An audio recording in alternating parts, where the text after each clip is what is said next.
What's going on, everybody? Bobby Five flying solo again. Hope Sheets is having a great time on his vacation for his anniversary. Excuse me. I don't know what's going on with me, you guys. The weather has turned, and now it's actually been nice, but it's blowing like crazy, and I'm allergic to everything in this freaking town. So, excuse me if I'm a little out of it. All right, we can talk about the NBA for anybody who has questions. I am not playing the NBA tonight. It's just a madness. There's not great tournaments, and it's just a crazy kind of slate. You have to really want to put every hour going forward to the rest of the day. I just think it's tough, and I've got my thoughts. I'll tell you what I would do, but mostly we'll talk about a little bit of MLB. For those of you that are premium members, my builds haven't changed much except for the guys who were sitting out. I don't think you need to full stack on these slates. That's my personal take. I've done very well with it in the past. A 5-gamer, I think mini stacks are ways to go. And I think you could full stack if you wanted to pick a low-owned option. But there's just so many ways to get different in baseball. And I just think that's what you should be focusing on today. So having said that, going through, I'm going to share my screen again, and we'll talk about each game and the guys we like and don't like and whatnot. Here we go. Let me just get this settled up here. And all right, so what Gabe, what do you want to know for the NBA? I'm happy to talk about it. It's the least interesting thing to me. I would advise, if you're a good DFS player, not to play unless you want to spend. I really don't think you can go anywhere till 10:30 p.m. if you're playing the NBA today. That's my personal take. So that's that. My overall thoughts on the NBA is I would do everything I can not to play as much as possible from the early games, because there's just inevitably, without a doubt, going to be news. Some of the projections of some of these guys, with the shorter, we don't have a lot of guys available, the shorter rotations and all that. You've got Charlotte. Let me just grab Charlotte real quick, because Charlotte's playing at home with 10 available bodies, and that would be one of the first spots you would look at, along with Portland, because they don't have that many guys available. Theo Maledon, I think that's completely like a legitimate early play that I would consider. I think that that's probably, I'm looking through the early parts of the game, the early games. I really like Shea as a tournament play, but I don't mind spending up early, because I don't think that's what you're waiting for. You're waiting for other stuff that we don't even know about yet. I wouldn't play anything from Indiana. Toronto, if anybody's out, I would consider, but I don't think there's going to be as of right now. Embiid, always a tremendous tournament play, tough matchup, but I do like Embiid a little bit if you wanted to go a different spend-up route. The Orlando-Washington game, I have no interest in Orlando, and I have no interest in Washington, really. Kristaps for large field, maybe. Chicago, I'll just breeze past it. You could play any of the big three. Vooch could go nuts here. I just don't think I want to touch it, because there's other stuff I would look at later. Sheetbot said true DFS MLB projections have been updated. They should be available on SaberSim in a few minutes. Sheets just updated his projections. Charlotte side of things, that's where I mentioned the Maledon play. I think Mark Williams and James Bouknight are both in play as well. Those are the three guys I would consider. But it's hard to have thoughts on the NBA slate, because we don't even know who's going to end up playing. Obi Toppin looking really chalky. If he starts, I would give that a shot. And I think that Jalen Brunson's under owned, so that's a spend up I can get behind, even though it's a tough matchup. Darius Garland I like quite a bit today. Karis LeVert I like a little bit. These are the early guys that I would play. And I'm just going through every game and just saying who I would and wouldn't play. Nobody from Utah for me, unless guys are announced out later. You've got everybody questionable for Boston, so I can't really address it. My guess is that most of them sit, or some form of them sit. And I can't address their team without knowing what's going to happen with them. Atlanta, I probably wouldn't. Trae Young, I guess, would be the best answer to that one. I like Mikal Bridges a little better than I like Dinwiddie on the Brooklyn side. In the Detroit-Houston game, I think Jaden Ivey for tournaments is okay, but I wouldn't be overly excited about it. Jalen Green, Kevin Porter Jr., and Şengün all fine as tournament shots, and Terry Eason, but nobody who would quite strike me as a priority. Big game between the Clippers and Memphis tonight. Norman Powell, I think, is meh, if that. I don't really have all that interest in it, to be honest with you. The Memphis side, I do think Ja is worth taking a look at tournaments. Ja and Shea stood out for me a little bit. I think LeBron is getting to the price, and in a game they need to win, I think that's a low-owned play I could get behind at 9,800 in the LA Minnesota game. On the Minnesota side, I'm assuming that most of their guys play, and it's just going to leave me probably on the outside looking in. I wouldn't probably play anybody from there, assuming that all those guys do play, but there's a bunch of question marks. De'Aaron Fox's price is nice, but again, you need that fourth quarter run out of him, and you're not going to probably get it most of the time here against Portland. So a little bit off of the Sacramento guys, even though it's a great matchup. Portland, if Watford plays, I like Watford and Eubanks both. If Watford doesn't play, I think that you want to load up a little bit. Eubanks, Kevin Knox, Nasir Little, those guys would all pop up, and then Cam Reddish if he's playing, but don't get fooled like I did the other night. I really think playing NBA tonight is like that better be like your like full-time thing. You're going to put in another 7 hours on it because you're not going to know who's. I mean, you've got the Spurs coming up at a 10 o'clock game with 95 guys questionable. I don't know how to address them right now. I guess Mamu's the only one who stands out at the moment, but there certainly could be some things to open up there. Like Kuminga, yeah, he's going to be popular, but at the blowout angle, I can get behind. I also think DiVincenzo and Poole are in there. I probably would be using these guys to reserve spots along with the Portland guys, and probably end up with like 6 guys in the later games, 2 guys in the early game, something like that as of right now. In the Denver Phoenix game, Bruce Brown, I think, is fine, but I don't know how he's going to play for Denver. Denver has everybody questionable and may end up just not even playing any of their guys tonight. So I think it's very likely. So this is the game you're going to have to wait to see. So you're going to just plug in guys like Bruce Brown and then adjust later. And the same thing with all the other games before, because you'll probably know about the Jokic news after the lock, along with Jamal Murray and Michael Porter Jr. and basically the entire Denver. They've got 7 guys who are questionable. On the Phoenix side, not interested in anything except for placeholders. That's it. That's my whole rundown of the NBA. Just not going to play myself. That's it. All right. BBF. Bongo Fiesta, like that's hopefully he did. Why shouldn't he have a little fun out there on his vacation? Hopefully he's having a good time. Anyway, moving over to some baseball stuff. And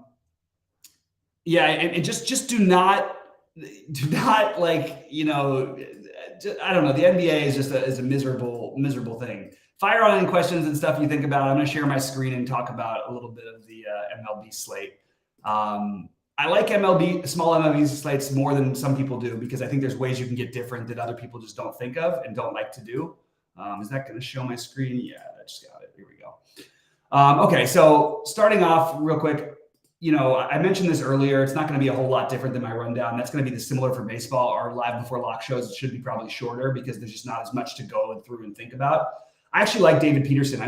If you notice that every pitcher, the projection isn't that different between any of them, just playing any of them, you could make a case for Hunter Gaddis, just because, even though I think he's only probably going to pitch 3 or 4 innings, just because everybody's all bunched up. And if I have to pick anybody to side with, Luzardo and Peterson are just as good as anyone else to me. Javier is so good, and the White Sox were so bad against righties last year.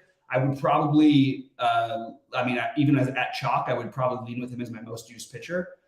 I like Lance Lynn at lower ownership, and on FanDuel, I like Lance Lynn as I think there's an outside chance Lance Lynn is the best scoring pitcher on the slate. So I'm going to play a little bit of him with no ownership on FanDuel.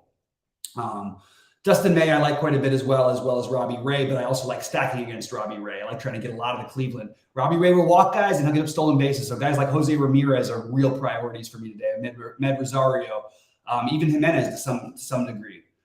So that's sort of what I'm doing. You can see here, I've got my core. I'm actually going to slide it over because I don't want to show the core to everybody. It should be for only premium. All right. And just going by position, I'm going to do just to tell everybody, every day I'm going to make a core. Like I'll offer 2 players at each position. I'll offer a spend up at catcher and a spend down, and spend up at first base and a spend down.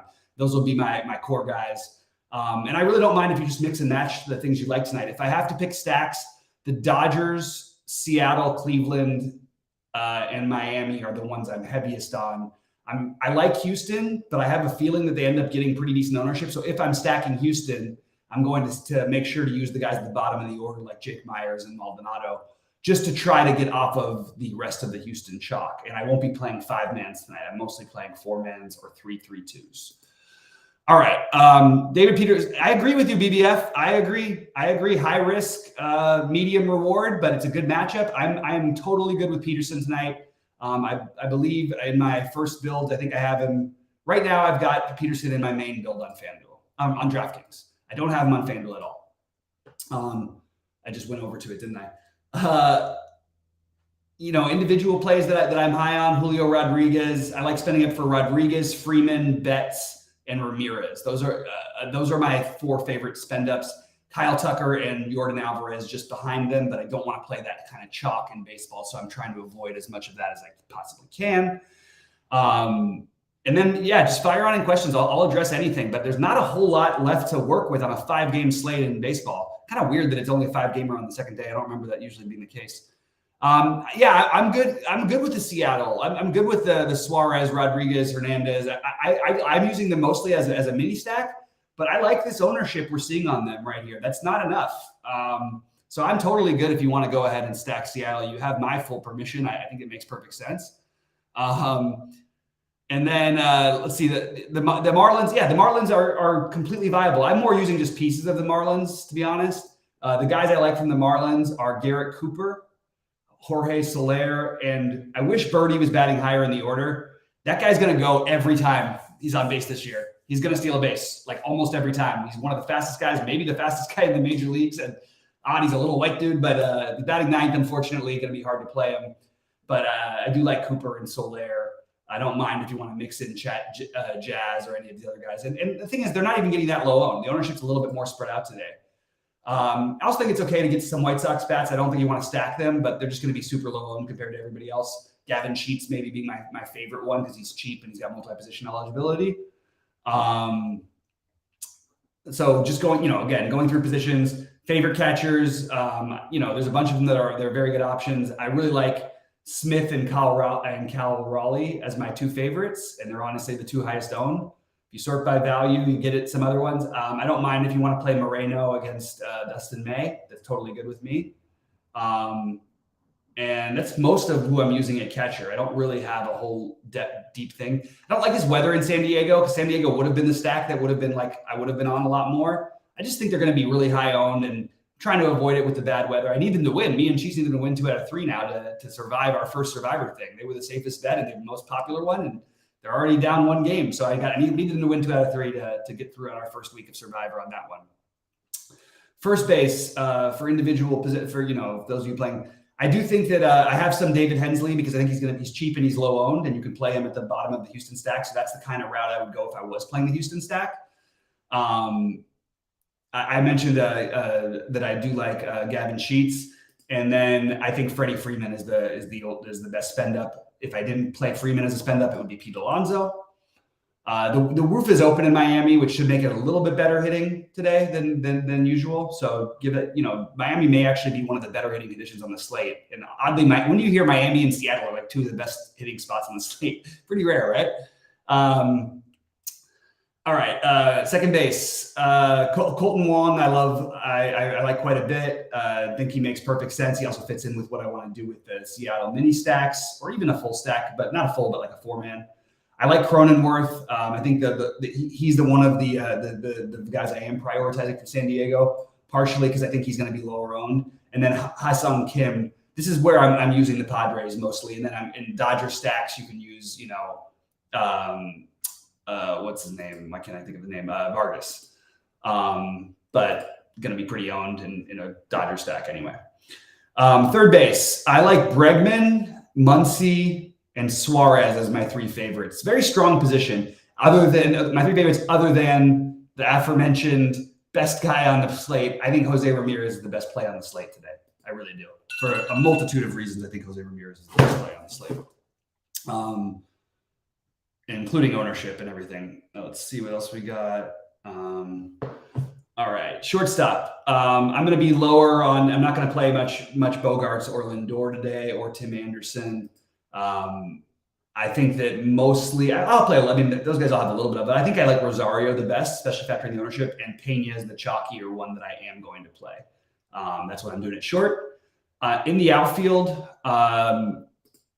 we'll go by the ownership ones. I'm below the field on Alvarez and Tucker. It's a little nerve-wracking, but I have a little bit of respect for Lance Lynn. Alvarez actually profiles really well against Lance Lynn, and then Kyle Tucker, you get some stolen base upside as well. So that's why they're interesting to me. But I'm siding more with Julio Rodriguez, Betts and Soto as my spend ups, and then just making sure I'm not forgetting anybody. Those are my favorite spend ups there.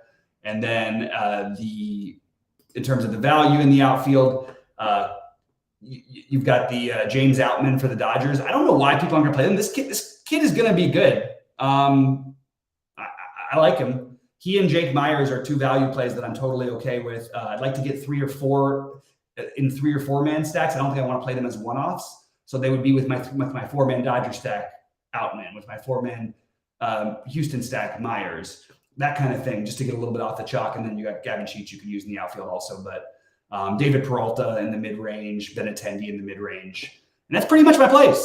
Yes, BBF, that's right. Play Outman until he's 5K. Let's freaking go. I'm with you.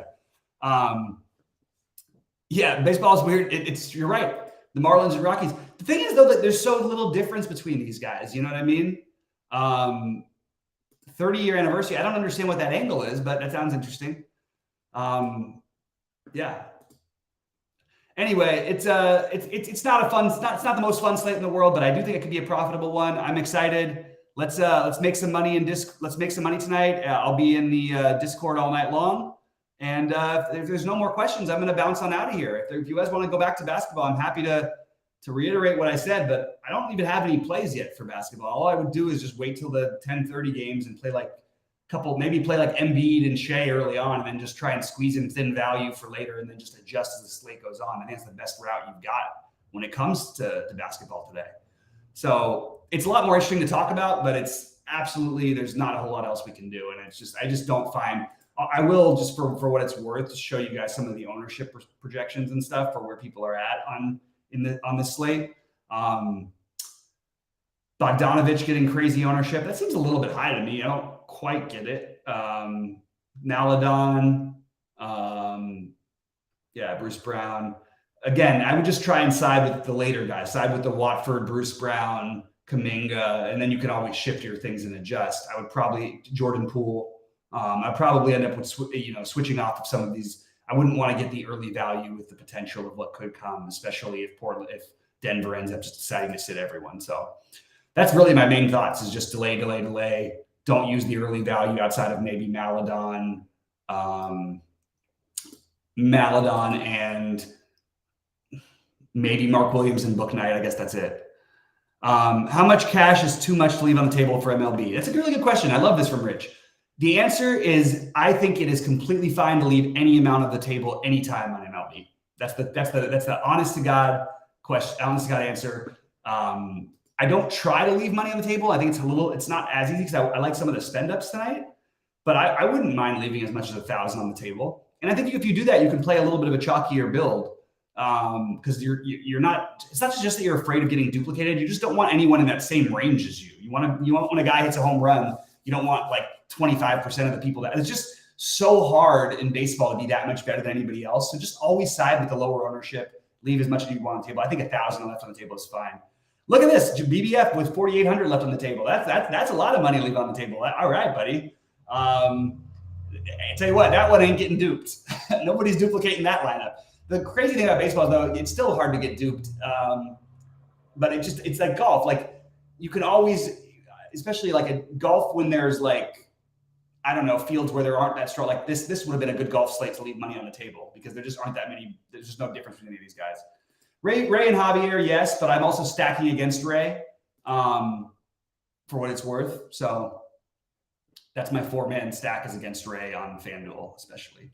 I will give a really quick glimpse. I'm not going to do this every day, but I'll just show like what I've got in my lineup builds for FanDuel, just to make it a little bit more fun of a show. This is where I'm currently at. You're about, if he's in the lineup, play of the day for BVP is Zunino, 5 home runs and 22 at bats against Robbie Ray. So that's where I would be. But sharing a little too much, giving away some of the premium stuff here, but I'm sure it'll adjust because these lineups are not settled and they're not locked in. Actually, I don't even know. I haven't updated it. So some of these guys may already not be in the lineup. No, it looks like we have everybody who's currently in is in, but that just gives you a little bit of an idea of what I'm doing. Rhodey will be covering some of the weekend stuff this time, which I think is going to be really helpful. And there's Rhodey in chat. What's up, buddy? As he said, let's get it. Please hit like and subscribe. And we'll be in the Discord answering any questions as things go on. And we want to see screenshots tonight. That's what we want, right? Well, let's see some screenshots. BBF, I agree that he's really good against lefty, especially for the power, but I can never say must play. It's like, there's other guys at catcher who are still good plays, even with him. And the scary part is you actually do have some pinch hit risk with him now. So it's a little nerve-wracking from that angle, especially in this early season. What's up, Nick? And no, I'm not playing NBA tonight, Nick, but I just went through what I would do so you can watch back. It's just delay in NBA. I know Nick's going to ask about NBA, so I'm trying to get ahead of it. If there's any specific question, I'm happy to answer that. I've got to go finish building the rest of my lineups because they're not going to look exactly like they do now, but that is my first look of what I plan to do tonight. So I'm going to get out of here if there's no more questions. But if there is questions, I'll give you guys 30 seconds to a minute to try to ask them and take a look at my golf miserableness. Like, look at these guys. Look at this. I mean, leaderboard is crazy. I actually played like 12%, I think, of Patrick Rogers. So I guess I have that going for me. But everybody else is missing. You know what I mean? And what are we at now with the cut line? It's starting to look more and more like even. I think that's probably where it's going to end up being. I really thought +1 would get there, but these afternoon guys are playing a little better. What I need, guys, if you want to root for me, root for Alex Smalley to make the cut. I almost had the miracle comeback of all time. I have so much Cam Davis. That's going to kill a bunch of my lineups. But Cam Davis, man, he almost did it today. Like, I mean, 7 under going to the last hole, like, and he just ended up bogeying. It's just frustrating. I mean, it would have been, I don't know if I've ever seen anything like this where the guy who would have had the best, he had a chance at one point to have the best round of the whole tournament. I don't think anybody's going to shoot 8 under again, which he did a lot. What's his name did as well. Corey Connors in the first round. I don't think anyone's shooting 8 under on the weekend. So I was trying to figure out if, has it ever happened where the best round of a tournament didn't make the cut? that was just really weird. But the Masters is going to be awesome. I will be very low on the LIV players compared to the PGA players. I think it's going to be a little bit, it's not going to be hostile at the Masters because they won't allow it. But I do think that I mean, first of all, the LIV guys just aren't as good, to be honest. Cam Smith is still going to be in my lineups. I'm going to play Cam Smith. But it's not like the best golfers are playing for LIV. So I'm very on board with playing the, I think a lot of people read way too much in golf into recent form and things. It's a really weird game where you can just lose it out of the blue and not find it. And then you could also find it completely out of nowhere. Like, is it going to shock anybody if, Sung J M goes in and wins the Masters, or like he did like Sung J M and Hideki when they made their runs, and I know Im didn't win. I think he finished second or third. But when they made their big runs, I think these guys were like 1 or 2% owned. It's crazy. Patrick Reed, we'll see. I'm considering the Patrick Reed thing. Maybe one of my least favorite people in golf, but definitely made me some money in the past. Boofy says he's going with Luzardo, Javier, with 3 Dodger, 3 Astro, Carroll, and Colas. I think that's actually reasonable. I like the Luzardo to get a little bit off of the I think he'll be lower owned than the other pitchers. What's his projection? They got him right now a little higher than I would have thought, but maybe that's about right. I would say that I think that your 3 Dodger, 3 Astro thing is just way too chalky for this type of tournament, for this type of slate. That's my personal take. Yeah, Cam Davis, what a run today he put together, but it's just not enough. Yeah, I hear you, BBF. Don't get me wrong, I've played him too. And honestly, people didn't play him for a while. People were so stupid at the beginning of DFS or earlier in DFS that they didn't play the guys they didn't like. That's really dumb. Like, I play guys I don't like all the time. It just there's nothing to do with anything. Anyway, guys, I appreciate everybody. Please like before you get out of here, and we'll be in Discord figuring out, finalizing things throughout the rest of the night. Good luck. Good luck this evening, everybody. Screenshots.